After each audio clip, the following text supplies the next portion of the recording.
If you clicked on this video, you probably think your biggest problem with women is confidence. Maybe you believe you just don't know what to say. Maybe you think you're not attractive enough, not funny enough, or not experienced enough. But what if none of those are the real reason? What if the thing holding you back has been with you long before you ever talked to your first girl? Because here's something most men never stop to ask themselves. Why does one person's opinion have so much power over us? I remember being younger and seeing a beautiful girl walk into the room. Nothing had happened. She hadn't looked at me. She hadn't spoken to me. Yet somehow my heart started racing. My mind became loud.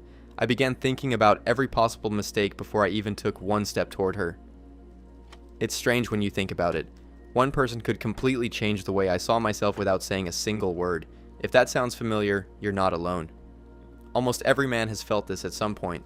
We don't like talking about it because we're taught that men should be confident, strong, and unaffected.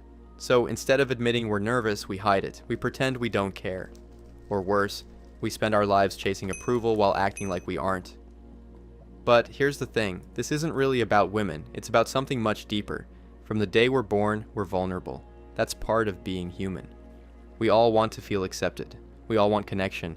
We all want someone who understands us. Our weaknesses aren't mistakes. They're the reason people can relate to us. They're the reason friendships exist, families exist, and love exists. Without vulnerability, there would be no real human connection. Think about it for a second. Nature has always been built on balance. Everywhere you look, life grows through connection. Men and women are different, but those differences were never meant to make one side superior to the other. They were meant to complement each other. Together, they create families, partnerships, and the next generation. That's why the desire to be loved isn't something you need to be ashamed of. It's deeply human. Now, here's where it gets interesting. Somewhere along the way, many men stop wanting connection and start needing validation. There's a huge difference between those two things. Wanting love is healthy. Needing someone else's approval just to feel worthy is where the struggle begins. Most people never notice this shift because it happens slowly. A compliment feels amazing. Rejection feels devastating. Suddenly, your confidence depends on whether someone texts you back, whether someone smiles at you, whether someone chooses you. Without realizing it, you've handed someone else the keys to your self-worth. You think you're afraid of women, but in reality, you're afraid of what their opinion might say about you.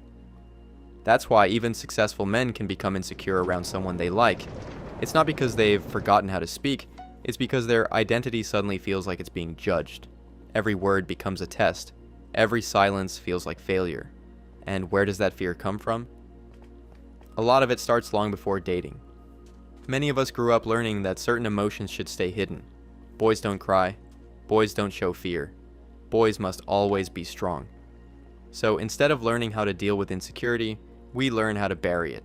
The problem is, buried emotions don't disappear. They simply wait for the right moment to come back. For many men, that moment is when they're standing in front of someone they desperately want to impress. Think about carrying a heavy backpack every single day. After a while, you stop noticing the weight because you've gotten used to it. But the moment you try to climb a mountain, every extra kilogram suddenly matters. Insecurity works the same way. You don't notice it much during normal life, but the moment something important is on the line, you feel every bit of it. Then the mind starts creating stories. She's too good for me. I'll probably embarrass myself. She'll reject me. None of these things have happened yet, but your brain reacts as if they already have.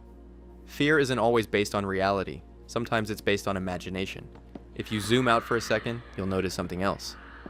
We live in a world that constantly tells us our value comes from outside ourselves. Social media rewards attention. Movies make romance look like the ultimate achievement. Everywhere you look, it seems like having the right partner means you finally made it. So it's easy to believe that being chosen by someone attractive will somehow fix the parts of yourself you don't like, but no relationship can do that. Because insecurity doesn't disappear when someone loves you, it simply finds a new place to hide. Instead of fearing rejection, you begin fearing loss. Instead of worrying about getting someone, you worry about keeping them. The cycle continues because the real problem was never the relationship, it was the foundation underneath it. This is why some men ignore red flags just to avoid being alone. They overthink every message. They try too hard to please. They become someone they're not because deep down, losing the relationship feels like losing themselves. But love was never supposed to cost your identity. Real confidence isn't becoming cold, it isn't pretending you don't care, it isn't playing games or acting like you have endless options. Real confidence is being able to care deeply without losing yourself in the process. So, how do you get there? Start by building a life that doesn't depend on someone else's approval. Keep your hobbies, keep your goals, keep your friendships. Learn to enjoy your own company. Stop seeing every conversation as a performance you have to win. See it as two human beings getting to know each other, and when fear shows up, don't treat it like proof that you're weak. Treat it like proof that you're human. Courage isn't the absence of fear, it's choosing to act without letting fear make your decisions. The truth is, women are not your greatest weakness. Your greatest weakness is believing your worth depends on them. The moment you stop asking, "How do I make her choose me?" and start asking, "Does this relationship bring out the best in both of us?" everything begins to change. So if you remember one thing from this video, let it be this. Connection is one of the greatest parts of being human.